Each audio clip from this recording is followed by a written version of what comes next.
안녕하십니까? 저는 30대 후반에 접어들고 있는 여자입니다. 인사를 드리고 나니 어떤 말로 제 인생에 아주 잊지 못할 이야기를 시작해야 할지 고민이 됩니다. 두 번 다시는 일어나서도 안 되고 정말 충격적이고 무서웠던 그 이야기를 여러분들께 최대한 덤덤하게 풀어보려고 노력을 하겠습니다. 세상에 죄를 짓고 사는 사람은 두 다리를 뻗고 살면 안 된다는 걸 뼈저리게 느낀 사건이고 정말 치가 떨리는 이야기이니 끝까지 함께 저의 이야기를 들어주시기 바랍니다. 다소 충격적일 수 있으나 그때 제 심경을 같이 공감하면서 들어주신다면 제가 이 사연을 올리는 것에 보람을 느낄 것 같습니다. 정말 이런 채널이 있어서 너무나도 다행이라 생각드네요. 저와 같은 일을 겪으시는 분이 없기를 바라며 지금부터 제 이야기를 시작하겠습니다. 저는 약대를 졸업하고 약사로서 일을 하고 있었습니다. 아버지를 일찍 여의고 홀어머니 밑에서 악착같이 쉬지 않고 공부를 해서 얻어낸 결과이기도 했습니다. 어머니께서는 공장을 다니면서 저를 키우셨기에 저는 누구보다 성공을 목표로 몇 배로 노력을 해야만 했습니다. 그렇게 하지 않으면 저에게 성공의 길이 열리지 않았기 때문이었습니다. 학교에서 친구들 사이에서는 저를 독한 년이라고 불렸고 선생님들께서 제 별명을 듣고 친구들을 혼내자 백설공주라는 새 별명이 생겼습니다. 별명만 들었을 때는 만화 영화에 나오는 예쁜 이미지일지 몰라도 실상은 독사과를 먹고도 죽지 않을 만큼 독한 년이라고 백설공주라 불린 거였습니다. 제가 공부를 워낙 잘하고 전교 1등을 놓치지 않으니 성적이 상위권인 친구들이 저와 잘 지내보려고 들러붙었던 적도 있었습니다. 그 친구들도 시험이 끝나고 나면 놀고 싶은 날이 있지 않겠습니까? 저에게 같이 놀자고 몇 번 이야기를 꺼내긴 했었습니다만 저는 시험이 끝나도 계속해서 공부를 했습니다. 거절을 계속하니 그 친구들까지도 저에게 백설공주라고 부르며 저를 슬슬 피하기 시작하더라고요.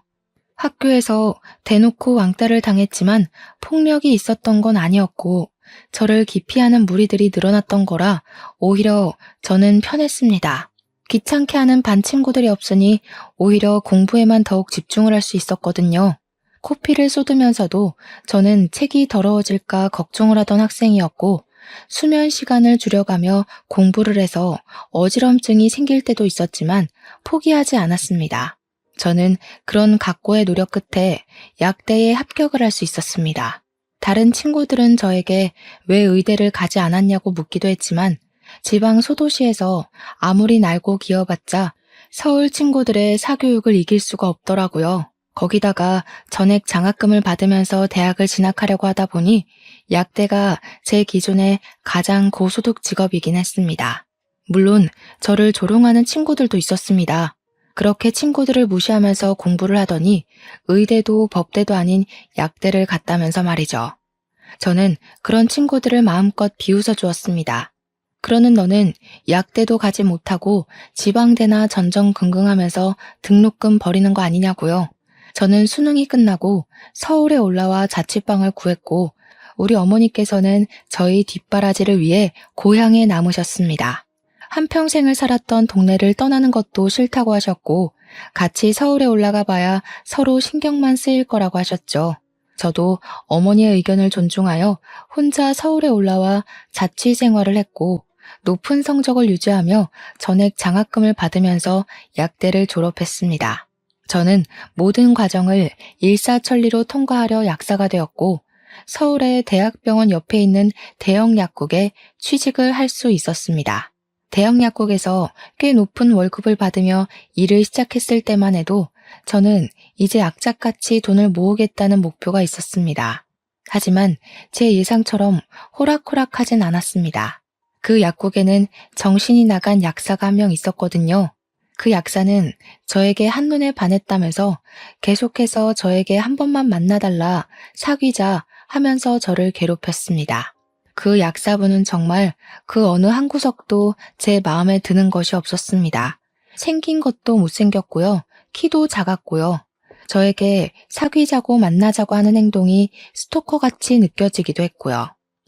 제가 아무리 싫다고 했지만 씨알도 먹히지 않는 그런 사람이었습니다. 더군다나 그 대형 약국의 대표님 아들이었기 때문에 제가 거절을 해봐야 이 약국에서 일을 하려면 자기를 받아줄 수밖에 없을 것이다 하고 생각하는 사람이었습니다.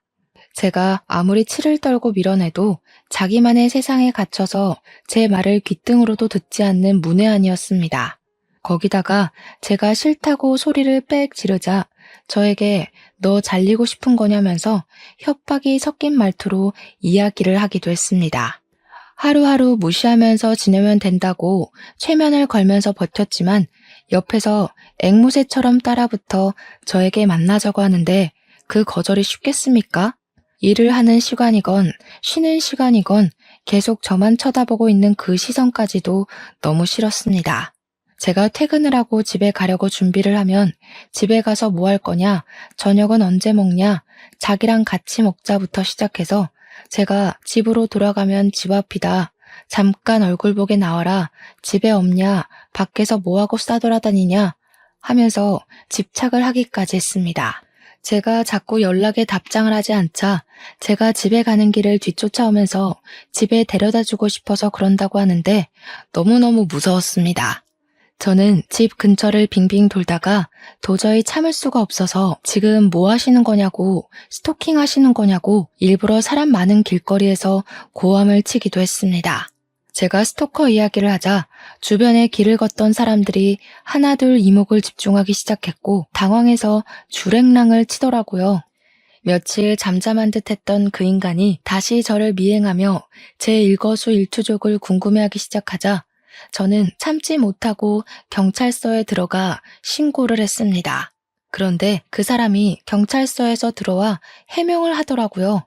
자기를 무슨 변태 취급한다면서 아주 억울해했어요. 경찰 앞에서 안색 하나 바꾸지 않고 변명을 하는데 얼마나 치가 떨리던지 계속해서 자기는 직장 동료고 약사라면서 걱정이 되어서 지켜주려고 쫓아갔을 뿐이라고 했습니다. 그런데 제가 진짜 어이가 없었던 건 경찰들이 제 말을 믿어주지 않고 약사 명함을 내민 그 남자의 편을 들어주었다는 겁니다. 회사 동료가 이 정도로 챙겨주기 쉽지 않지 않냐면서 남자들의 마음을 이해해주라고 이참에 두 분이 사귀면 되겠네 하면서 웃더라고요.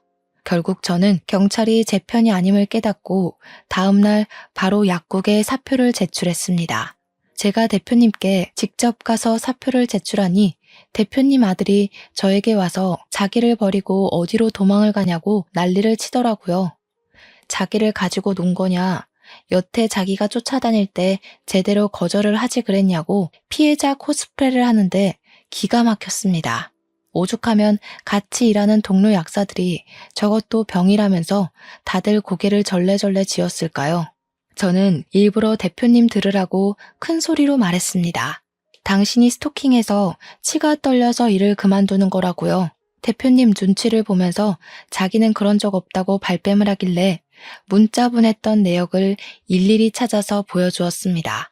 어디냐고, 왜 집에 안 가냐고, 남자 만나러 가는 거 아니지? 너 걸레야? 하는 문자들을 보여주니 대표님 얼굴이 새빨개지더라고요. 제가 당신 때문에 그만두는 거다. 얼굴도 못생기고 키도 작은 주제에 어딜 들이대냐고 인생 그렇게 허접하게 살지 말라고 했죠. 대표님이 아들 등짝을 막 때리면서 너 또 저랬냐고, 도대체 너 때문에 그만두는 약사가 몇이냐고 소리를 막 지르셨죠. 알고 보니 저 말고도 피해를 입고 그만둔 사람들이 한둘이 아니더라고요. 가뜩이나 약사 구하기도 어려운데 또 그만두게 한다면서 대표님이 정신병원이라도 알아봐야겠다고 소리를 치셨습니다. 저는 그분에게 두 번 다시는 제 앞에 나타나지 마시라고 경고를 하고 퇴사를 했습니다. 운이 좋게도 바로 작은 약국으로 취직을 할 수 있었습니다. 동네도 훨씬 가까워졌고 페이는 조금 적었지만 한결 여유로운 직장이었습니다. 잘 다니던 대형 약국을 그만두었다는 말에 어머니는 무슨 일이 있냐고 하셨지만 굳이 걱정하실까봐 자세히는 말하지 않았어요. 근데 여기서 일이 끝나지 않고 제가 취직한 새 약국까지 찾아와서 스토킹 짓을 하는 게 아니겠습니까? 오죽하면 동료 직원들이 저 사람 이상하다고 저에게 계속해서 이야기를 하기까지 했습니다.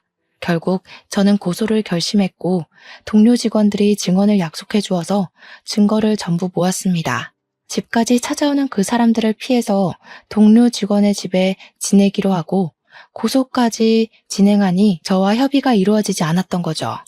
저희 본가를 어떻게 알았는지 어머니에게까지 찾아가서 대표님이며 그 인간이며 합의를 해달라고 계속 요구하고 협박을 했던 것입니다. 저희 어머니께서 놀래서 전화가 와서 예전 약국 대표라는 사람이 합의를 해달라고 찾아왔는데 이게 다 어떻게 된 일이냐며 설명을 해달라고 하셨습니다. 제가 너무 열이 받아서 고향으로 내려가겠다고 하니까 어머니께서 걱정하지 말라고 이런 파렴치한 놈들에게 합의해주지 않겠다면서 일 열심히 하면서 버티라고 하시더라고요. 우리 어머니께서 고향에서만 평생을 살아온 사람이지 않겠습니까? 60년을 넘게 한 동네에서 살았으니까 동네 사람들을 전부 알고 계시거든요. 돈 많이 줄 테니까 합의를 해달라고 찾아온 약국 대표님을 보자마자 어머니께서 절친인 고향 동네 사람인 경찰서장을 부른 겁니다. 경찰서장인 아저씨는 어머니랑 초등학교 때부터 쭉 동창인 분인데 진짜 친하셨어요. 아저씨가 직접 나서주신 덕분에 합의를 하자고 협박을 했던 것까지 모조리 다 추가가 돼서 벌금을 엄청나게 때려맞고 저에 대한 접근 금지까지 처리가 되었다고 하더라고요. 진짜 어찌나 감사했는지 모르겠습니다. 거기다가 그 약국이 대학병원 앞에 있는 엄청난 대형 약국이지 않았겠습니까? 제가 그 안에서 벌어졌던 일들을 제보해서 기사도 엄청나게 떴습니다. 그 약국에 비리 같은 게 좀 많았거든요. 원래 약 제조는 약사만 할 수 있는 일인데 대형 약국이기도 하고 일도 엄청 많은 곳이었으니 일손이 부족했습니다. 그래서 약사가 아닌 아르바이트생들에게도 약 제조를 몰래 시켰단 말입니다. 제 제보로 인해서 전부 다 밝혀져서 싹 고발을 당하게 되었습니다. 결국에는 약국은 영업정지를 당하게 되었고 인터넷에는 스토커가 있는 약국이라고 대문짝만하게 박제가 되어서 완전히 망해버렸습니다. 그 일이 생긴 직후 어머니께서는 저에게 고향으로 내려오는 것이 좋겠다고 하셨고 저는 고민을 하다가 내려가게 되었습니다. 고향이 확실히 시골이라서 그런지 확실히 일을 할 만한 약국이 존재하지 않았습니다. 다들 약사분 혼자서 운영을 해도 충분한 수준이었거든요. 그래서 한 3개월 정도를 어머니께서 해주신 밥 먹고 등 따시게 딩가딩가 놀면서 지내다가 서울로 다시 가야겠다고 선언을 했습니다. 아직 월세집 정리도 안 됐고 여기는 일할 곳이 없다고 했더니 어머니께서 안 그래도 이곳저곳 알아봤는데 서울로 가는 게 좋겠다고 하셨습니다. 대신 무슨 일이 생기면 숨기지 말고 꼭 이야기를 해달라고 하셔서 약속까지 꼭꼭 걸고 서울에 오게 되었습니다. 다시 올라온 후부터 약국을 알아보다가 상당히 뜬금없는 곳에 있는 약국에서 구인 공고가 났고 그곳에서 일을 하게 되었습니다. 보통의 약국은 아파트 대단지 앞에 있거나 병원 근처에 질비하고 있는데 이곳은 공장 같은 회사 건물 앞에 떡하니 있었습니다. 주위에 병원이 있는 것도 아니었고요. 그래서 장사가 되나?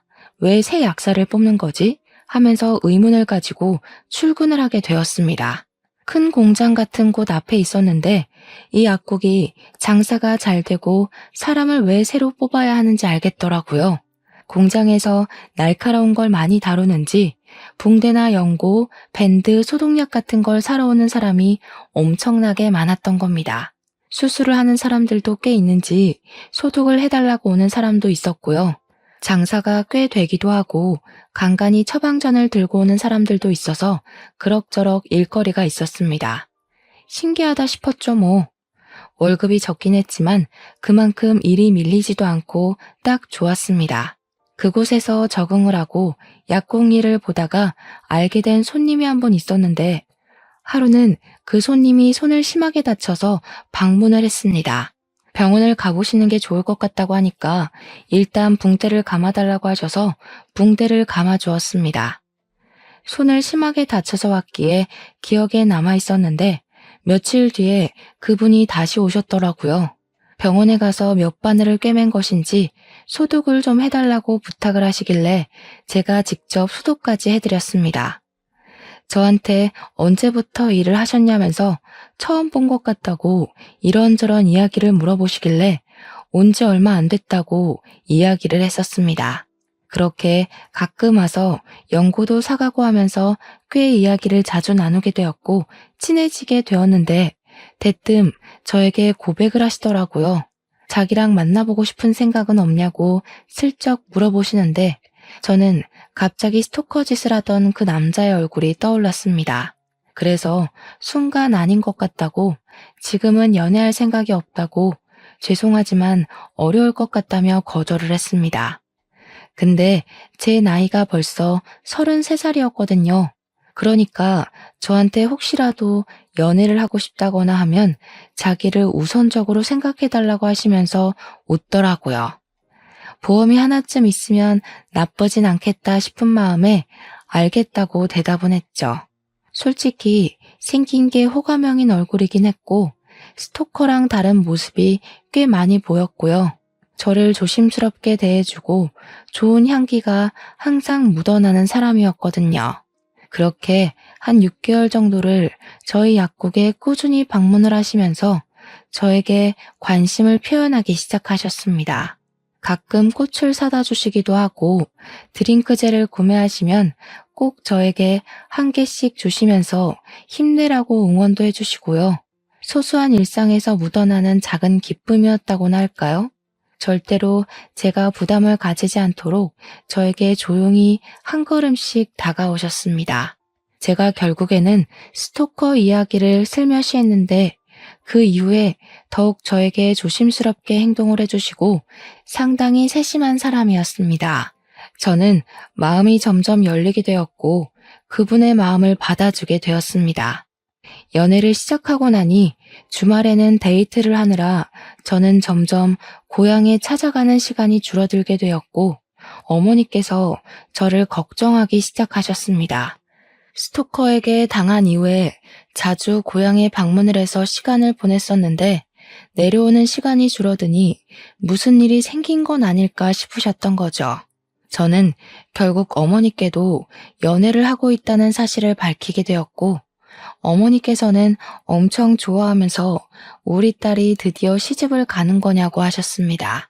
저는 김칫국 그만 마시라고 말리고 그랬는데 옆에서 통화를 듣던 남자친구가 인사를 드리러 가겠다고 불쑥 대답을 하더라고요. 저는 놀랐지만 은근히 기분이 좋기도 했습니다. 저와 깊은 미래를 꿈꾸는 것 같아서 말이죠. 저희는 연애를 시작한 지 8개월 만에 초고속으로 저희 집으로 인사를 드리러 가게 되었습니다. 딱히 결혼하겠다는 말을 하려고 간 건 아니었는데 저희 어머니께서 기쁜 마음에 씨암탉을 잡으셨더라고요. 벌써 사위 대접을 하시고 남자친구도 넉살 좋게 장모님 하는데 그게 엄청나게 부담스럽게 다가오지 않았습니다. 보기에도 괜찮고 우리 어머니께서도 너무 좋아하셨고요. 거기다가 큰아들 생긴 기분이라고 저한테 꽉 잡으라고 하시더라고요. 그래, 이런 분위기라면 평생을 함께 살아도 부족함이 없겠다 하는 생각이 들었습니다. 저도 남자친구에게 용기를 내서 어머님, 아버님을 뵙고 싶다고 이야기를 하니까 남자친구가 겸연쩍게 이야기를 하더라고요. 자기는 부모님이 계시지 않다고요. 그래서 저희 어머니께 본인 부모님에게 해드리지 못한 효도까지 전부 쏟아붓고 싶다고 이야기를 했습니다. 마음이 짠하면서 제 가슴을 울리는데 참 진국이구나 싶었습니다.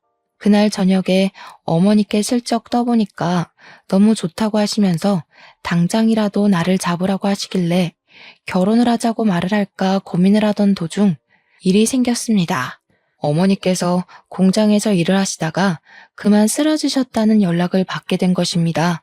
다행히 생명에 지장이 있는 병은 아니었다면서 머리가 핑 돌고 어지러워서 쓰러지셨다고 어머니께서 직접 연락을 주셨습니다.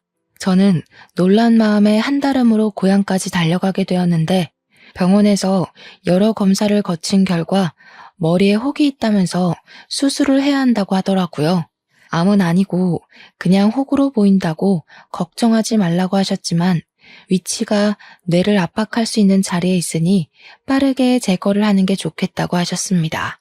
수술 후 후유증에 관한 설명과 수술 방법에 대한 이야기를 듣고 서울에 올라와 큰 대학병원에서 수술을 하기로 예약을 잡았습니다. 제가 지극정성으로 돌봐드려야겠다 결심을 했는데 우리 남자친구가 퇴근을 하고 나면 거리가 꽤 있음에도 병원으로 달려오더라고요. 나서서 우리 어머니의 수발을 들면서 주말에도 싫은 내색 하나 없이 병실을 지켜주었습니다. 어머니께서 너무너무 고맙다고 하는데 이 남자랑 하루라도 빨리 결혼해야겠다 하는 결심을 가지게 되었습니다. 거기다가 어머니께서 한번 쓰러지고 나니까 덜컥 무서운 마음이 들면서 빨리 결혼하는 게 효도하는 지름길이겠다 싶었던 거죠. 어차피 인사를 드릴 시댁도 없겠다. 어머니께 더 큰일이 생기기 전에 결혼해서 손주까지 안겨드려야겠다고 생각을 했습니다. 어머니께서 수술이 무사히 끝나고 저는 결혼에 대한 이야기를 꺼냈습니다. 다행히 암도 아니고 수술로 깔끔하게 혹만 제거하면 된다고 했는데 수술도 참 잘 됐습니다.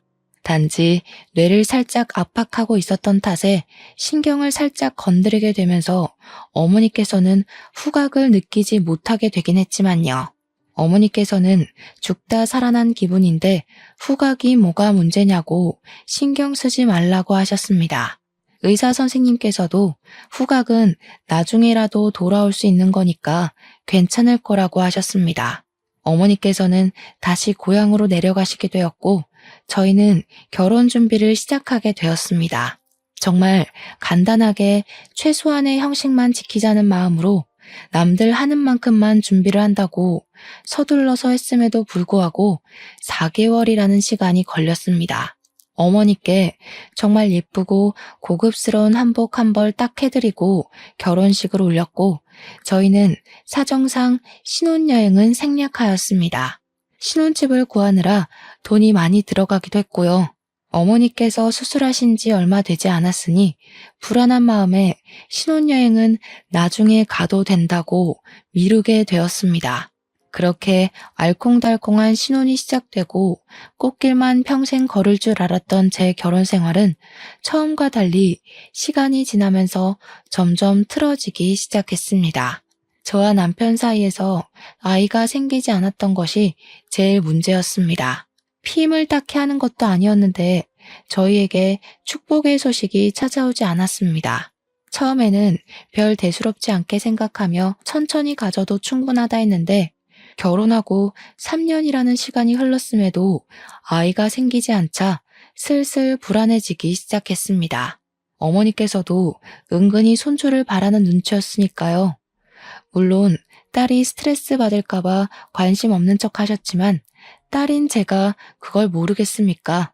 제 나이가 36이 되자 지금 가져도 노산이라는 생각이 들면서 점점 조바심이 나기 시작했습니다.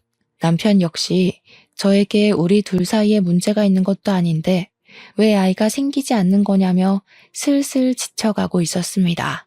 저는 가뜩이나 조바심이 나는데 남편까지 지치니 그 꼴이 보기가 싫어서 투닥투닥하게 되었고 부부 사이가 점점 소원해지기 시작했습니다. 그렇게 결혼 4년 차에 접어들었을 때 남편의 돈 씀씀이가 이상하게 커진 걸 느끼게 되었습니다. 갑자기 뿌리지도 않던 명품 향수를 사서 뿌리고 다니지를 않나, 명품 가방을 떡하니 사와서는 잘 어울리냐고 자랑을 하질 않나, 생전 염색도 잘 안 하고 해도 집에서 저에게 염색약 사서 해달라고 했던 사람이 미용실에 찾아가 파마도 하고 염색도 하고 나타나고요. 점점 수상한 기운이 느껴져서 바람을 피우나 하는 생각이 들었고 저는 남편을 추궁하기 시작했습니다. 남편은 그런 저에게 더욱더 질려하며 휴대폰을 보여주고 자신의 결백을 주장했죠. 그런데 정말 아무런 흔적도 없더라고요. 제가 아무것도 발견하지 못하자 오히려 큰 소리를 치면서 지금 자기를 의심하는 거냐면서 기분 나쁘다고 하더라고요. 저는 오히려 화를 내는 남편의 모습이 기분이 찝찝해지고 그 기분을 숨기지 않았습니다. 저희 부부의 사이는 걷잡을 수 없이 나빠지게 되었습니다. 그렇게 점점 부부 사이의 골이 깊어지던 어느 날 약국에 남편과 공장에서 친하게 지내던 분이 손을 다쳤다며 약국에 찾아왔습니다. 저는 붕대를 감아주면서 은근슬쩍 요즘 회사는 잘 돌아가고 있냐 하면서 이야기를 하는데 충격적인 이야기를 전해 듣게 되었습니다. 우리 남편이 일 잘하고 있냐고 농땡이 치고 그러진 않죠? 하는데 깜짝 놀라면서 네? 정훈이 일 그만뒀잖아요. 하는 겁니다. 저도 놀라서 그게 무슨 소리냐고 물어보니 모르셨냐고 제 남편이 일을 그만둔 지 좀 됐다고 말을 전하더라고요.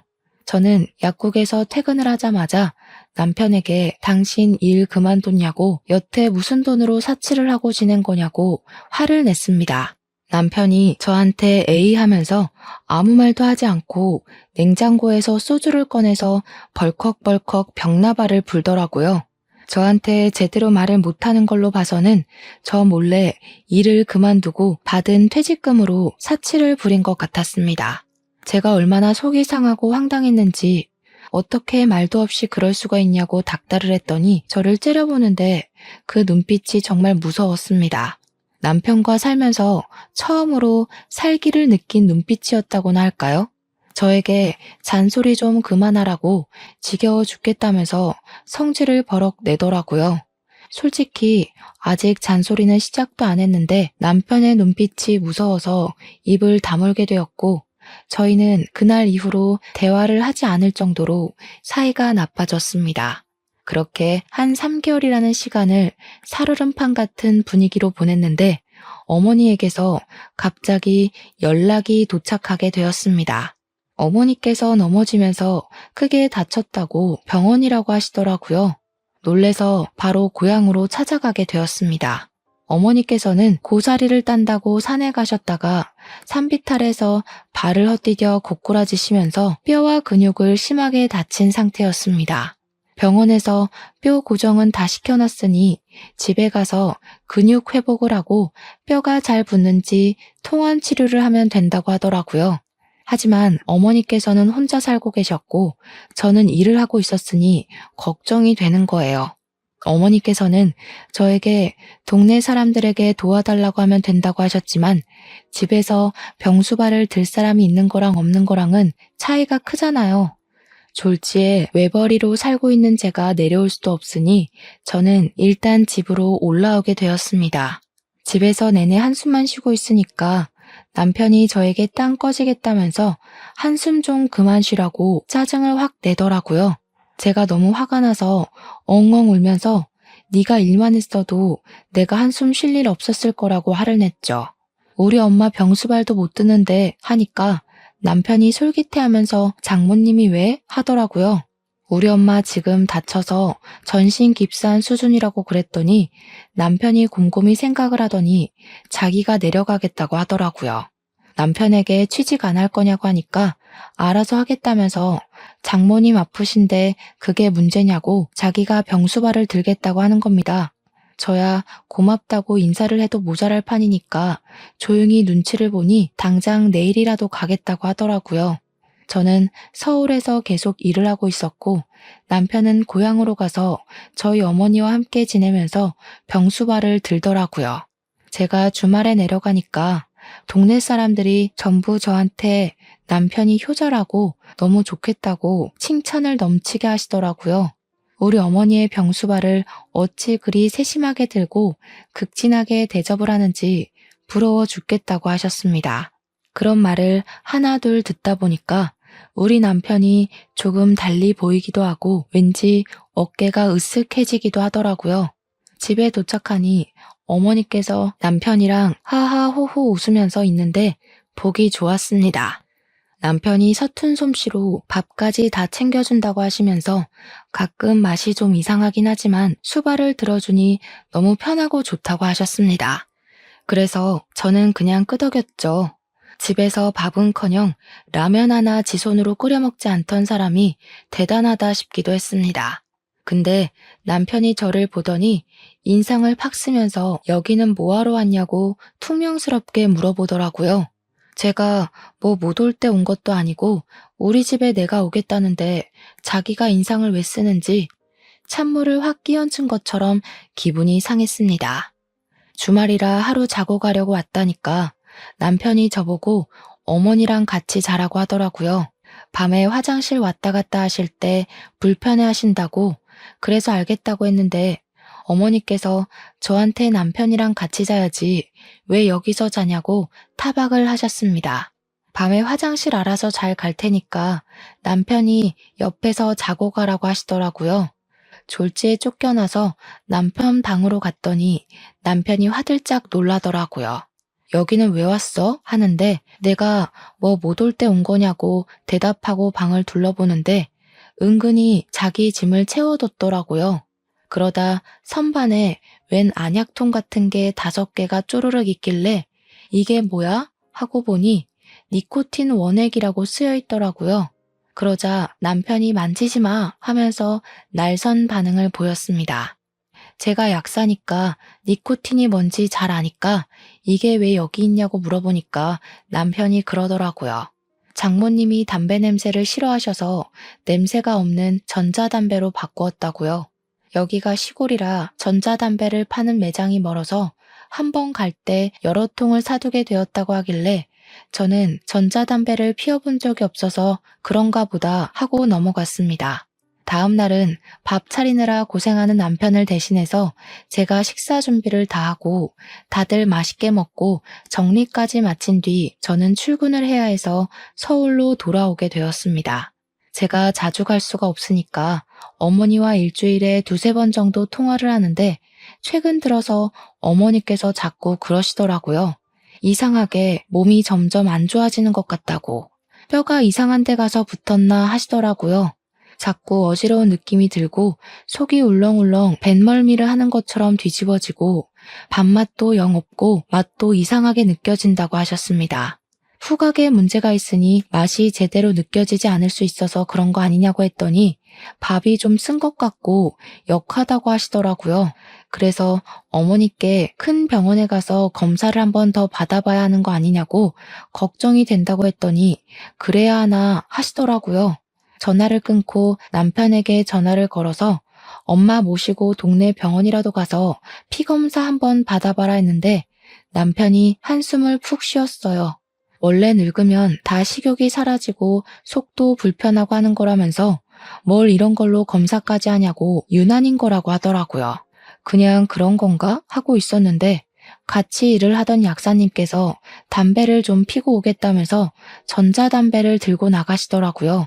한 10분 뒤에 돌아오신 약사님께 우리 남편도 이런 걸로 바꿨다더라 하면서 전자담배 이야기를 하게 됐습니다. 제가 약사님께 몰랐는데 전자담배에도 니코틴이 많이 들어가더라. 10ml짜리 통을 5개나 들고 있던데? 하면서 이야기를 했죠. 그럴 거면 연초 피는 게 낫지 않나? 하는데 깜짝 놀라시면서 저한테 약사님 요즘 니코틴만 따로 안 팔아요 하더라고요. 그러면서 요즘 그걸로 사람을 죽이니 뭐니 해서 전자담배를 사러 가면 향만 나는 액상에 니코틴을 아예 담아서 준다는 겁니다. 니코틴 원액만 따로 사는 게 불법이라면서 그거 구할 수도 없는 거라고 하더라고요. 그때 갑자기 머리를 띵 맞은 것 같더라고요. 뉴스에서도 자주 나오잖아요. 니코틴 원액만 따로 살 수 없다고 그걸로 살인도 한다고요. 바로 니코틴 원액 투여 증상을 인터넷에 검색을 해봤더니 글쎄 어지럽고 울렁거리고 식욕 부진이 생기고 이런 글이 막 뜨더라고요. 우리 어머니께서 말했던 증상이랑 동일하다는 걸 깨닫고 순간 소름이 쫙 돋더라고요. 제가 창백해진 얼굴로 덜덜 떨고 있으니까 약사님이 제 손을 막 주무르면서 왜 그러시냐고 하더라고요. 제가 본 이야기를 죄다 하니까 약사님도 놀래서 저보고 고향에 내려가 보라고 하시는 겁니다. 한 3일 정도 휴가를 쓰게 해주시겠다고 집안일부터 해결하고 오라고 하시길래 냉큼 고향으로 내려갔습니다. 가기 전에 일부러 니코틴 해독에 좋다는 복숭아를 잔뜩 사서 내려갔더니 남편이 고향집에 도착한 제 얼굴을 보고 인상을 팍 쓰더라고요. 아무렇지 않은 척 엄마 복숭아 사왔어 하면서 남편을 밀치고 들어가니까 고작 복숭아를 주러 여기까지 온 거냐고 묻더라고요.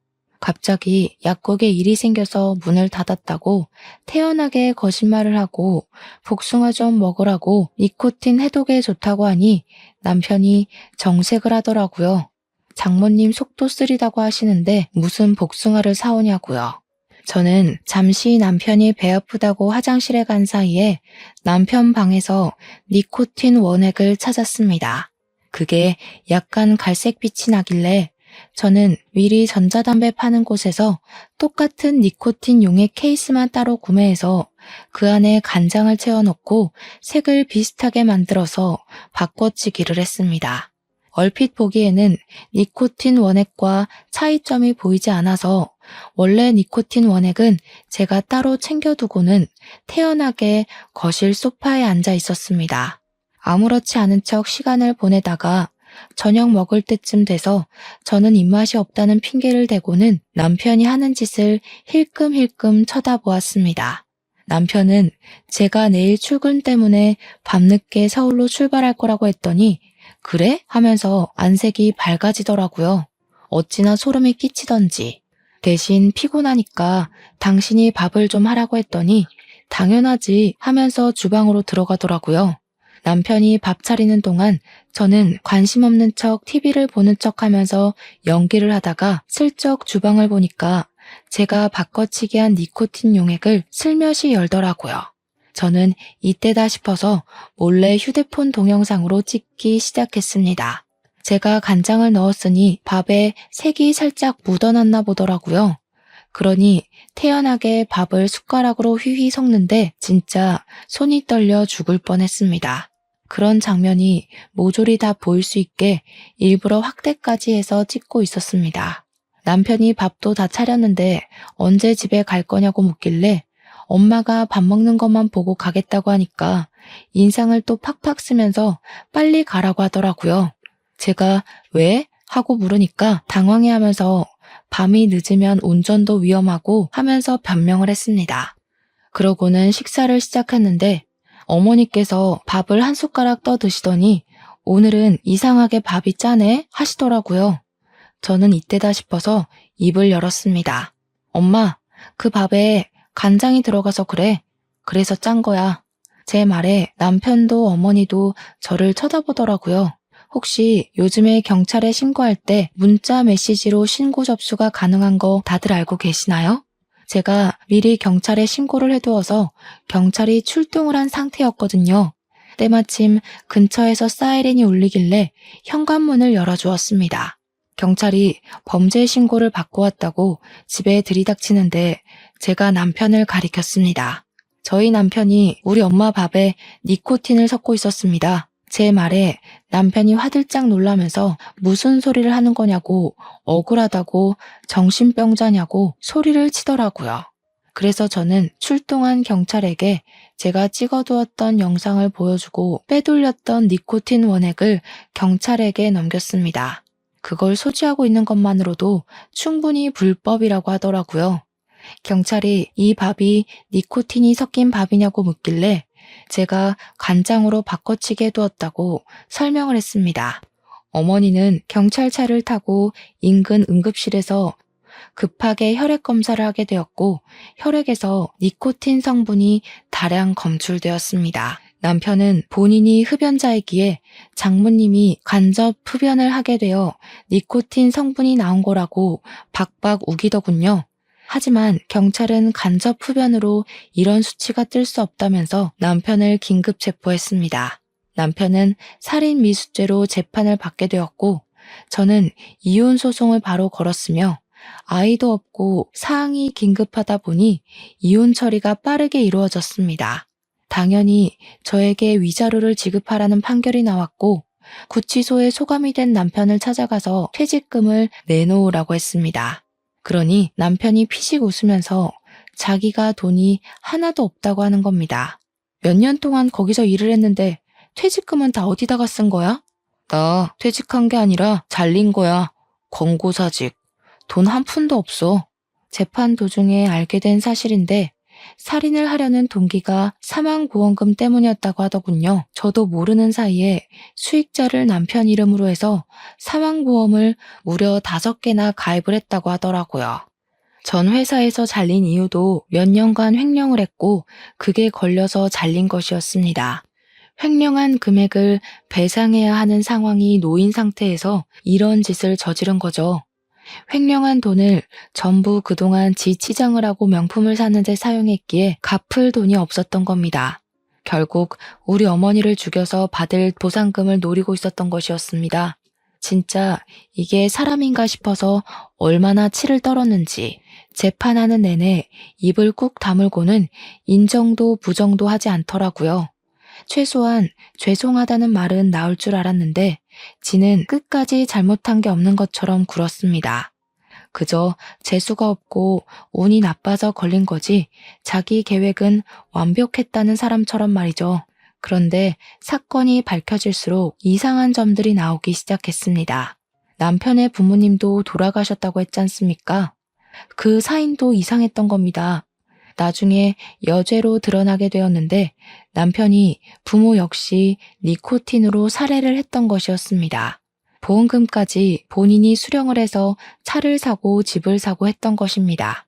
남편은 당연히 죄질이 나쁘고 연쇄살인이라는 이유로 사형이 떨어지게 되었고 그제야 분하다며 저에게 악을 쓰더라고요.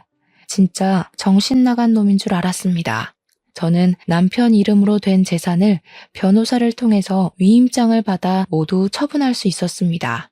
어차피 가석방 없는 사형수이기에 그 돈으로 저희 어머니를 치료하고 하는데 사용하려고 합니다. 재판이 다 끝나고 전 남편은 교도소에 들어가게 되었고 몇 개월 뒤 저에게 편지를 하나 보내더군요.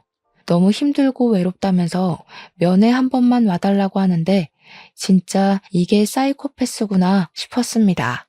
그래서 저는 이사도 가버리고 등본 열람도 못하게 막아버렸습니다. 약국에도 사정을 설명한 뒤 일을 그만두게 되었습니다. 남편의 재산을 처분하니 돈이 꽤 되더라고요. 집도 차도 다 팔아버렸거든요. 저는 고향으로 내려와서 그 돈으로 작게 약국을 개원했습니다. 든든한 건 우리 약국 바로 옆 건물이 경찰서라는 것입니다. 물론 전 남편이 탈영하기 전까지는 세상에 나타나지 않겠지만 불안한 마음은 어쩔 수 없더라고요. 어머니와 함께 고향에서 다시 오순도순 잘 살아보려고 합니다.